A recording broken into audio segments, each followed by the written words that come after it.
পদ্ধতি নিখুঁত হওয়া। নিরীক্ষণের পদ্ধতিটি অবশ্যই নিখুঁত হতে হবে, অর্থাৎ পদ্ধতিটি এমন হতে হবে যে এক, বিচারের সময় নিরীক্ষণের রেকর্ডটি পর্যালোচনা করে সঠিক সিদ্ধান্তে আসতে বিচারকের কোনো অসুবিধা না হয়। দুই, যে ব্যক্তি বিচারের কাঠগড়ায় দাঁড়ানো থাকবে রেকর্ডটি দেখার পর তারও যেন এটি বলার কোনো সুযোগ না থাকে যে কাজটি সে করেনি বা কথাটি সে বলেনি। নিরীক্ষিত বিষয়টি কোনো কিছুতে লিখে রেখে এবং সে লেখা উপস্থাপন ও পর্যালোচনা করে বা সাক্ষী উপস্থাপনের মাধ্যমে বিচার করে সিদ্ধান্ত গ্রহণ করা হলে ওই দুটো শর্ত শতভাগ পূরণ নাও হতে পারে।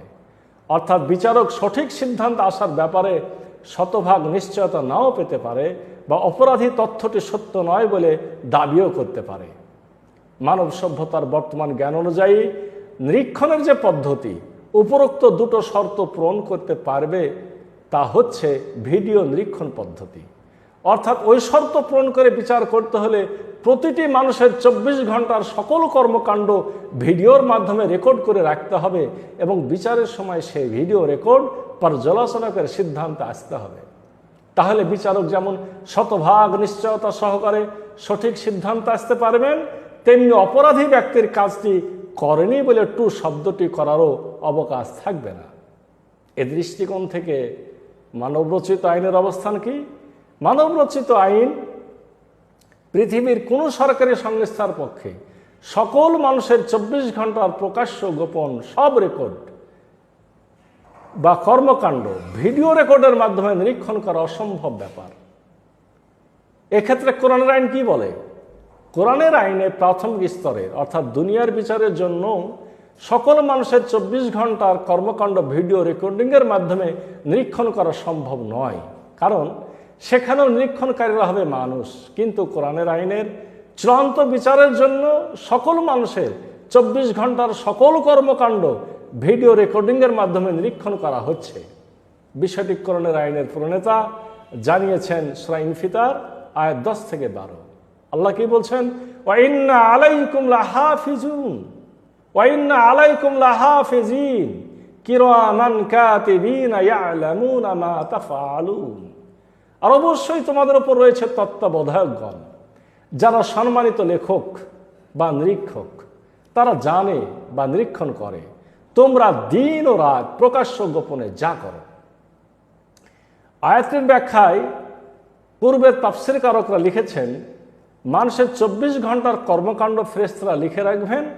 ওই লেখা আমলনামা পরকালে মানুষকে পড়তে দেওয়া হবে এবং তার ভিত্তিতে বিচার করে পুরস্কার বা শাস্তি দেওয়া হবে। মানব সভ্যতার পূর্বের জ্ঞান অনুযায়ী লেখা শব্দটার একমাত্র অর্থ হতো কলমের সাহায্যে কোনো কিছুর ওপর হাত দিয়ে লেখা। তাই পূর্বের তাফসীরকারকদের করা আয়াত সমূহের ওই ব্যাখ্যা তখন সঠিক ছিল। কিন্তু বর্তমানে আমরা জানি PIN আলোকরশ্মি লাইট রে, লেজার রশ্মি লেজার রে বা শব্দের প্রকম্পনের সাউন্ড ওয়েভের মাধ্যমে ভিডিও টেপ, কম্পিউটার ডিস্ক ইত্যাদির ওপরে দাগ, ইমপ্রেশন কাটাও রেকর্ড বা এক ধরনের লেখা। আমাদের কাছে বহুল পরিচিত হলো মেমোরি চিপ। একটা ছোট্ট মেমোরিতে অনেক অনেক অনেক একটা memory chip 200 GB, 300 GB, 50 GB, যাতে বহু কিছু আমরা রেকর্ড করে রাখতে পারছি। তাই মানুষের বর্তমান জ্ঞান অনুযায়ী আয়াতগুলোর অর্থ হবে সকল মানুষের জন্য তত্ত্বাবধায়ক নিযুক্ত রয়েছেন। সে সম্মানিত তত্ত্বাবধায়কগণ মানুষের 24 ঘন্টার সকল কর্মকাণ্ড ভিডিও পদ্ধতিতে রেকর্ড করে রেখেছেন বা রাখছেন। কোরআনের একটি আয়াত আমরা উল্লেখ করি, সূরা কফ 16 থেকে 18 নম্বর আয়াত। আল্লাহ বলছেন, ওয়ালাকাদ খালাকনাল ইনসানা ওয়া না'লামু মা তুওয়াসবিসু বিহি নাফসুহু ওয়া নাহনু আকরাবু ইলাইহি মিন হাবলিল ওয়ারিদ ইয ইয়াতালাক্কাল মুতালাক্কিয়ানি আনিল ইয়ামিনি ওয়া আনিস শিমালি কাঈদ মা ইয়ালফিজু মিন কাওলিন ইল্লা লাদাইহি রাকীবুন আতীদ। আর নিশ্চয় আমরা মানুষকে সৃষ্টি করেছি এবং তার প্রবৃত্তি তাকে যে কুমন্ত্রণা দেয় তা আমরা জানি, আর আমরা তার ঘাড়ের ধমনীর চেয়েও অধিক নিকটতর। যখন সর্বক্ষণ দুজন সংগ্রহকারী ফেরেশতা ডানে এবং বামে বসে তথ্য সংগ্রহ করছে। সে যে কথায় উচ্চারণ করুক তার সংরক্ষণের জন্য তার কাছে থাকে একজন সদা প্রস্তুত পর্যবেক্ষক। তাহলে কোরআনের আইনের প্রণেতা এখানে কি বলছেন? কোরআনের আইনের প্রণেতা এখানে প্রথমে বলছেন মানুষের মনের কথা তিনি জানেন বা জানতে পারেন। তারপর বলছেন তিনি বা তার কর্মচারীরা সর্বক্ষণ মানুষের চারপাশে অতি নিকটবর্তী অবস্থানে আছেন।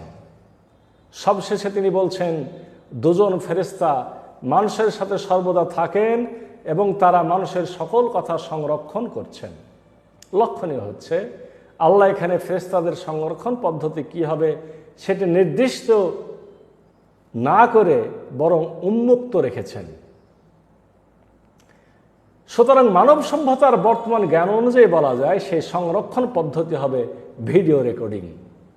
কারণ আল্লাহ নিশ্চয় সবচেয়ে উৎকৃষ্টতম পদ্ধতিতে কাজের রেকর্ড সংগ্রহ করবেন, এটাই স্বাভাবিক।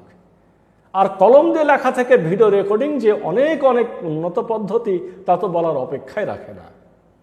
আসুন এ বিষয়ে আমরা সূরা জিলজালের 6 থেকে 8 নম্বর আয়াত উল্লেখ করি। রব্বুল আলামিন বলছেন ইয়াউমাইযিন ইয়াসদুরুন নাসু আশতাতান লিয়ারাউ আমালাহুম ফামান ইয়ামাল মিসকালা যাররাতিন খায়রান ইয়ারাহ ওয়া মান ইয়ামাল মিসকালা যাররাতিন শাররান ইয়ারাহ। সেদিন কিয়ামতের দিন মানুষ ভিন্ন ভিন্ন দলে বের হয়ে সম্মুখে অগ্রসর হবে যাতে তাদেরকে বিচারের সাক্ষী প্রমাণ হিসাবে তাদের কৃতকর্ম দেখানো যায়। কেউ অনুপরিমাণ ভালো কাজ করলে সে তা দেখতে পাবে, আবার কেউ অনুপরিমাণ মন্দ কাজ করলে সে তাও দেখতে পাবে। আয়াতগুলোতে কোরআনের আইনের প্রণেতা পড়া বা শোনা শব্দ ব্যবহার না করে দেখা শব্দটি ব্যবহার করেছেন, ইউর।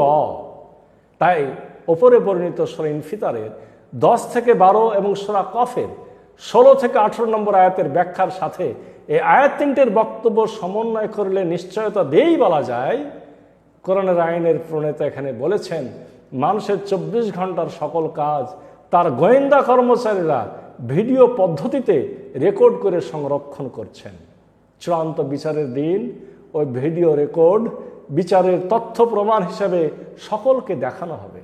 তাই সহজে বলা যায় মানুষের দুনিয়ার কর্মকাণ্ড নিরীক্ষণের পদ্ধতির দৃষ্টিকোণ থেকেও কোরআনের আইন শতভাগ যুক্তিসঙ্গত, কিন্তু মানব রচিত আইন তা নয়।